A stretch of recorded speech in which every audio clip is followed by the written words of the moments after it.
Wow, as you can tell, this build is pretty broken. Hello my amazing sexy mofos, this is your boy Venemie here. I really do hope you're all okay and having an amazing day so far. In today's video I am back with another Fallout 76 video, and in today's video, as you can see, I've got a build for every single one of you. I've got to show you this build. It is a sneak commando build, a very broken sneak commando build. Now before we start, if you are new around here and like what you see, then please do subscribe to join this amazing sexy family. But now let's jump straight into this. Okay, now a few of these cards on this build you can swap around.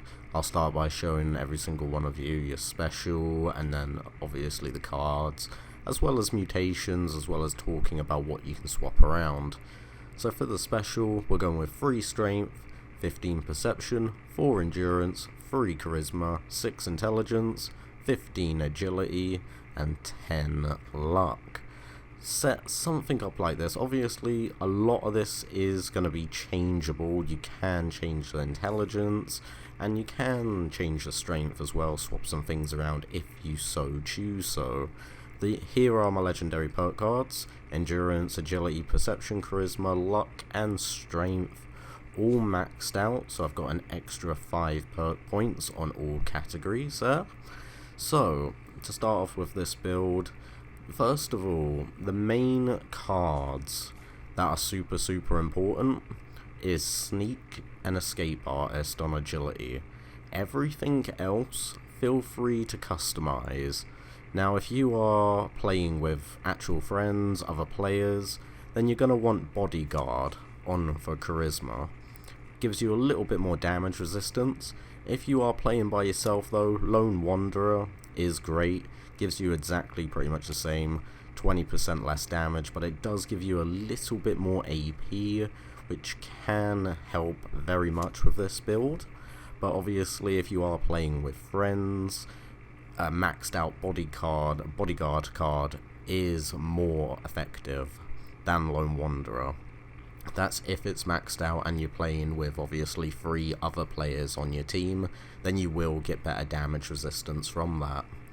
For luck, you can, if you want to, swap out Ricochet. Now I know that's a bit of a weird one, but I would swap out Ricochet if you don't want to be as spongy, as tanky, and then put on Critical Savvy. That is what I would recommend. But obviously if you do want to be a little bit stronger, just like the whole charisma thing with Bodyguard and Lone Wanderer, if you do want to be a little bit tankier, then take off Critical Savvy and put on Ricochet.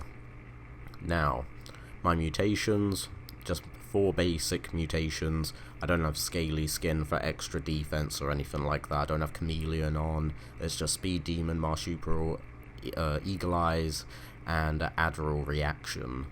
Now, I do have cooked soft shell meat in my system for a little bit extra AP. You can also use coffee or company tea depending on your choice. Now, I'm just going to show you guys this build in action. Now, we've come to a heavily populated area. There's full of Mirelurk here. There's loads of them. Except we can walk with them. They are not going to attack us. They don't even see us. It's absolutely broken. Now, on the rare occasion that something may actually spot you, you might have 10 enemies there, 9 might not see you, 1 might see you. On the rare occasion that something does actually spot you, all you have to do is run away about 5 to 10 meters and then crouch again.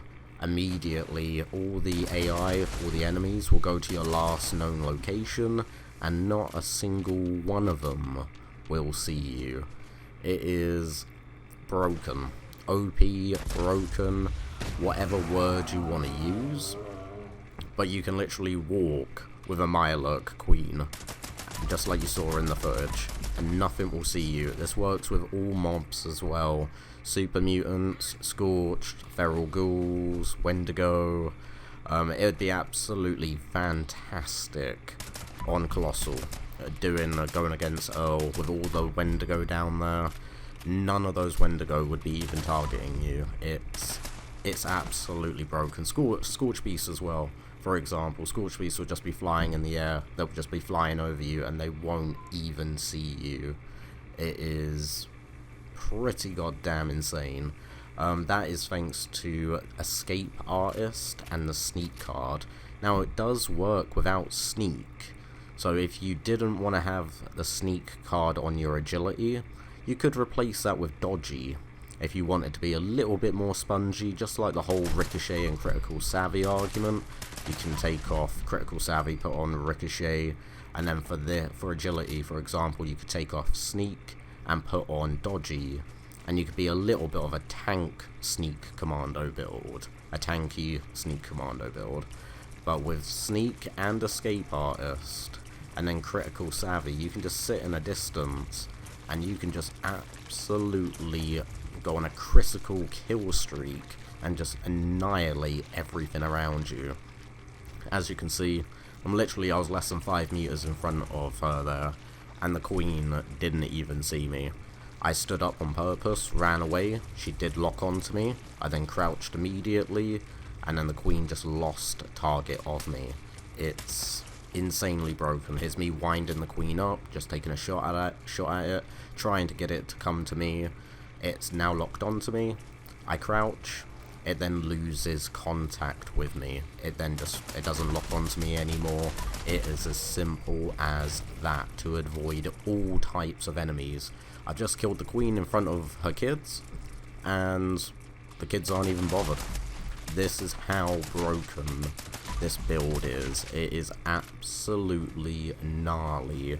Works at Fisher sites as well. West Tech, you can literally just walk around West Tech, walk around White Springs, killing all the ghouls.